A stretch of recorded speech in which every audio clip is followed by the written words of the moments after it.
Neil, that's turned into a horrible afternoon for you. Yeah, it was. It's really difficult to summarise that game because when you've been beaten 4-1, you feel like you were, hammered, so to speak. I didn't think it was ever a 4-1 scoreline. I actually thought the start of the game we were the better team for the first 10-15 minutes, and the first time they get into the penalty box, they scored. We seem to be getting punished for every sort of mistake that we make. To be 3-0 down at half time, when I actually thought for large periods of the half we were the better team. It's tough to take. I thought our response in the second half was excellent. Got it back to 3-1, and even got it back to 3-2. We had lots of crosses, lots of balls into the box. It just didn't quite fall for us. Some sort of penalty appeals. If it goes to 3-2, then I think it's really interesting. So, yeah, 4-1. I don't think summarises that game to me. The last thing you want when it's difficult for you is to concede to a worldie like the first one was. It was a hell of a strike, yeah.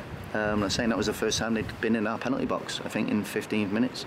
I thought we started on the front foot, won the ball back a few times in their half, and some crosses into the box, and it was a hell of a strike from the right back. And he won't hit. I think he's normally a centre back. He won't hit many like that again in his career. We ended up right in the top corner. Seems to be how it's going for us at the moment.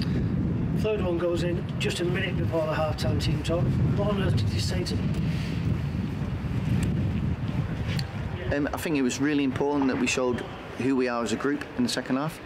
Showed that we're hurting, and we need to show that on the pitch in the second half. And I thought we did. We said, it's 0-0, and we need to try and win the second half. That's our aim. We win the second half, and if we get one back and it goes to 3-1, then who knows? And I thought our response was excellent. I thought the players gave everything, pressing forward, being aggressive, showed real belief. We got lots of balls in the box, got the balls up there, and it just didn't quite fall for us inside the penalty box. It did for one goal, not quite on other occasions, but. The players are hurting in there because they maybe feel as though they're not getting quite what they deserve at the moment. But we have to stick together, and we have to work hard and remain positive, and that's what we'll do next week leading into the Crew game. A start for Gary Medina and a goal for Gary Medina. That can only do him the power of good. Yeah, and I thought his general all-round play was very good. I thought they had difficulty handling him. He was a real good focal point of our attacks.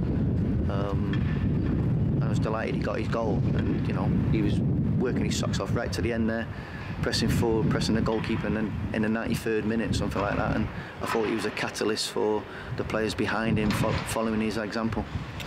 Start facts are back-to-back home defeats, and you've shipped 7 goals. How soon are your 2 big centre-backs going to be available to you? Yeah, well, obviously James Husband was suspended today, so I thought he was excellent last week until that mistake that cost the second goal. I thought he was excellent, so he comes back into the reckoning for next week. Daniel Ballard will be back from international duty at the back end of the week, and Daniel Gretson will obviously have a full week of training as well.